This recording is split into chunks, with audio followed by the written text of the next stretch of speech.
Hi friends, आप सभी का हमारे चैनल पे स्वागत है। दोस्तों आज के इस वीडियो के माध्यम से मैं आप सभी को बेरोजगारी की समस्या पर निबंध लिखने का सही तरीका बताऊंगा। तो दोस्तों अगर आप 10th या 12th में हैं तो ये वीडियो आपके लिए बहुत ही खास होने वाली है, क्योंकि बोर्ड परीक्षा में हर साल और हमेशा निबंध लिखने के लिए पूछा जाता है और ये टॉपिक बोर्ड के पेपर में सीधे सीधे 9 नंबर में पूछा जाता है। तो आज का वीडियो हमारा सबसे खास वीडियो होने वाला है। वीडियो को ध्यान से देखना, वीडियो को एंड तक जरूर देखना, वीडियो को लाइक कर देना। चैनल पे पहली बार विजिट किए हैं तो चैनल को सब्सक्राइब करके साथ में सारे बेल आइकन प्रेस कर लेना। दोस्तों इस वीडियो के माध्यम से मैं आप सभी को यही बताऊंगा कि बेरोजगारी की समस्या पर किस ढंग से, किस तरीके से, किस ढंग से लिखोगे, वो कौन कौन सा ट्रिक आजमा के लिखोगे कि आपका एक भी नंबर ना कटेगा।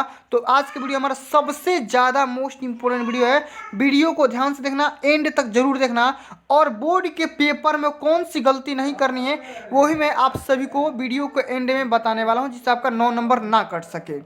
ठीक, सबसे पहले पूछने का तरीका ये होता है कि बेरोजगारी की समस्या पर निबंध लिखिए, या शिक्षित बेरोजगार समस्या एवं समाधान। इस बेरोजगारी की समस्या क्या है और इसका हम निवारण समाधान कैसे कर सकते हैं, इस पर निबंध लिखिए। या बेरोजगारी दूर करने के कौन कौन से उपाय हम समझ सकते हैं कि क्या क्या उपाय हमारे पास हो सकते हैं, उस पर निबंध लिखिए। या शिक्षित बेरोजगार की समस्या क्या होती है, इस टॉपिक पे आप सभी को निबंध पूछता है, इसको लिखना होता है बोर्ड के पेपर में। आइए सबसे पहले हम प्रस्तावना में लिखेंगे कि बेरोजगारी का अभिप्राय उस स्थिति से है जब कोई योग्य तथा काम करने के लिए इच्छुक व्यक्ति प्रचलित मजदूरी की दरों पर कार्य करने के लिए तैयार हो और उसे काम न मिलता हो। इसी को हम क्या बोलते हैं, बेरोजगारी बोलते हैं। जैसे यहाँ पे देखो, बालक, वृद्ध, रोगी, अक्षम एवं अपंग व्यक्तियों को बेरोजगारों की श्रेणी में नहीं रखा जा सकता। जितने भी टाइप्स के अशिक्षित कहने का सेंस क्या है, यहाँ पे बालक हो गए, बूढ़े हो गए, रोगी हो गए, असक्षम जिसके पास क्षमता नहीं है, या अपंग है, लूल्हे लंगड़े जो भी व्यक्ति हैं वो अगर काम नहीं कर सकते हैं तो उनको बेरोजगार की सूची में नहीं रख सकते।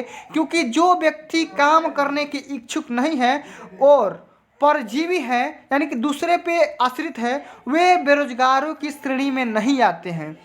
बेरोजगारी किसी भी देश अथवा समाज के लिए अभिशाप होती है, एक श्राप होती है। इससे एक और निर्धनता, भुखमरी तथा मानसिक अशांति फैलती है, तो दूसरी ओर युवकों में आक्रोश तथा अनुशासनहीनता को भी प्रोत्साहन मिलता है। तो इस तरीके से आप सभी को सबसे पहले हेडिंग में इस तरीके से लिखना है।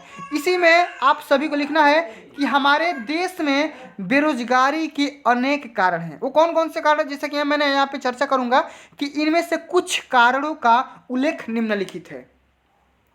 जैसे कि सबसे पहले नंबर पे समझ सकते हो कि बेरोजगारी का प्रमुख कारण है जनसंख्या में तीव्र गति से वृद्धि। यानी कि जो भी हमारा पॉपुलेशन एक्सप्लोजन हो रहा है उसके वजह से भी हम बेरोजगारी बढ़ रही है। अभी 10 लोगों का रोजगार नहीं मिला, तब तो 10 लोग पैदा हो गए, तो वो भी आकर के बेरोजगारी की समस्या को बढ़ाएंगे ही, ना कि दूर करेंगे।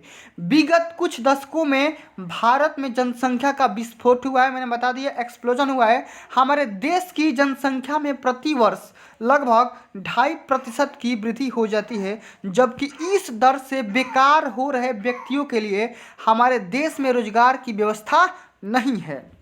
अगला टॉपिक, अगला पॉइंट हम लिखेंगे कि भारतीय शिक्षा सैद्धांतिक अधिक है। यह व्यवहारिकता से शून्य है, इसमें पुस्तकीय ज्ञान पर ही विशेष ध्यान दिया जाता है। फलतः यहाँ के स्कूल कॉलेजों से निकलने वाले छात्र दफ्तर के लिपिक ही बन पाते हैं, वे निजी उद्योग धंधे स्थापित करने योग्य नहीं बन पाते हैं। यानी कि इंडिया का यही कल्चर है, यही सिस्टम है कि जो भी स्टूडेंट पढ़ते हैं वो नौकरी लेने के चक्कर में पढ़ते हैं, ना कि वो मतलब कि कोई बड़ा बिजनेसमैन बनते हैं, ना कि उद्योगपति बनते हैं, ऐसा कुछ नहीं कर पाते हैं। अगला पॉइंट हम लिखेंगे, विगत पंचवर्षीय योजनाओं में देश के औद्योगिक विकास के लिए प्रशंसनीय कदम उठाए गए हैं, किंतु समुचित रूप से देश का औद्योगिकीकरण नहीं किया जा सकता है, अतः बेकार व्यक्तियों के लिए रोजगार नहीं उपलब्ध हो पा रहे हैं। अगला पॉइंट हम लिखेंगे, चौथा नंबर पॉइंट, कि हमारे देश में कुशल एवं प्रशिक्षित व्यक्तियों की कमी है, अतः उद्योगों के सफल संचालन के लिए विदेशों से प्रशिक्षित कर्मचारी बुलाने पड़ते हैं। अभी देखो कोई भी मशीन बिगड़ता है तो इंडिया के अगर वैज्ञानिक या डॉक्टर वगैरह चाहे जो भी इंजीनियर होते हैं वो नहीं कर पाते हैं, तो विदेश के डॉक्टर इंजीनियर या जो कुछ भी आते हैं तो करते हैं।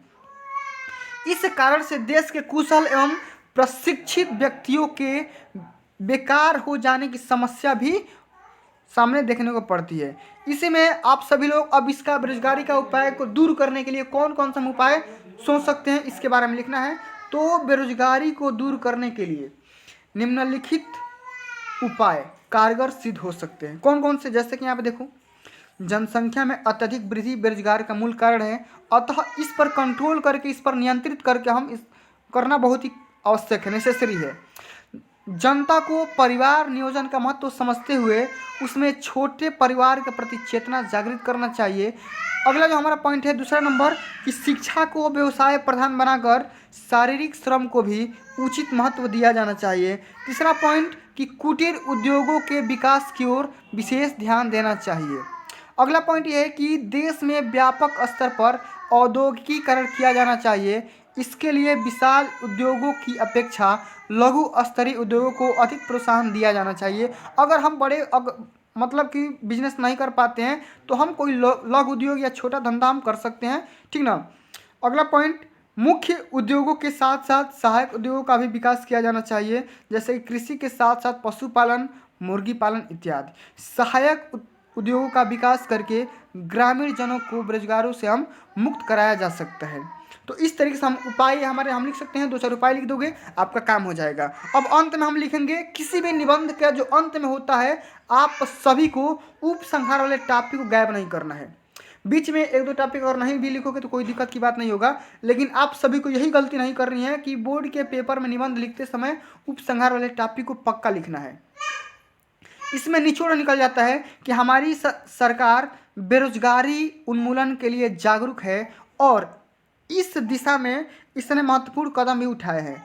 परिवार नियोजन, बैंकों का राष्ट्रीयकरण, कच्चा माल एक स्थान से दूसरा स्थान पर ले जाने की सुविधा, कृषि भूमि की हदबंदी, नए नए उद्योगों की स्थापना, अप्रेंटिस यानी कि प्रशिक्षु योजना, प्रशिक्षण केंद्र की स्थापना इत्यादि अनेकानेक कार्य ऐसे हैं जो बेरोजगारी को दूर करने का एक सीमा तक सहायक सिद्ध हुए हैं। तो इस तरीके से हम बेरोजगारी की समस्या को दूर कर सकते हैं।